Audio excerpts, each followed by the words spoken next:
Eric Peacock here with Puravida Fitness, here to talk about more mobility. That's our focus this month, is mobility and flexibility. So I want to give you guys some tools that you can incorporate into your warm-ups, into your everyday life to help you feel better, move better, and perform better. Whether it's in the weight room or whether it's out doing some kind of weekend warrior sport, it's important that you get your joints moving good. And the problem is a lot of us sit and compress our joints all day, so they're kind of stuck. So we have to unstick them so that there's good slide and glide. We don't get one of the itises, tendonitis, bursitis, you name it.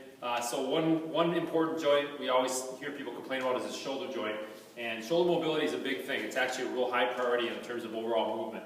So these drills here, we use this rogue band, and you can get these at roguefitness.com. They're great for mobility work. We use them a lot here in the studio. I'm going to give you 3 quick drills you can do on your shoulder for shoulder mobility. So number 1 is, I call it the back scratch, back pat. I'm going to put this over my shoulder, push in here, tall spine, come up, pat my back, come around, like I'm scratching my back. I'm going to hold a good posture. I'm going to do this about 10 times each side. So I'm trying to get as far as I can without compensating. The nice thing is this band kind of opens up the joint and gives me a better result. We're going to do 10 reps there. The next one, this one feels really good, is we're going to step out a little farther, make sure we're nice tall posture. I'm going to roll from the shoulder right like this. Really roll this sucker out.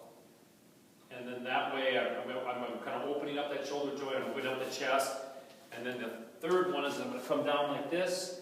I'm going to anchor back. I'm going to get a good stretch in my upper back, but I'm going to do the same thing this direction too. This is good, especially if you're going to do a lot of overhead pressing, just to get that shoulder joint loose and moving good.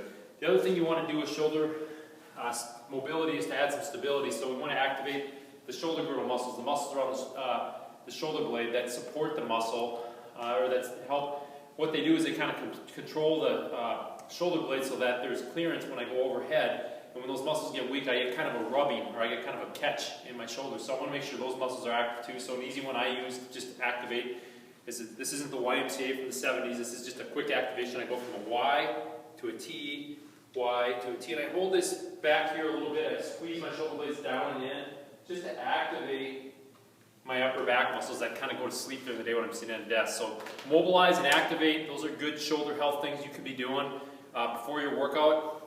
Definitely, if you haven't got access to it, go to Rogue Fitness and grab one of those bands, especially if you're on the road. There's something you can take on the road, and just make sure you attach it to something sturdy. So that's my tip of the week, shoulder mobility and scapular activation. We'll see you next week here at Puravida Fitness.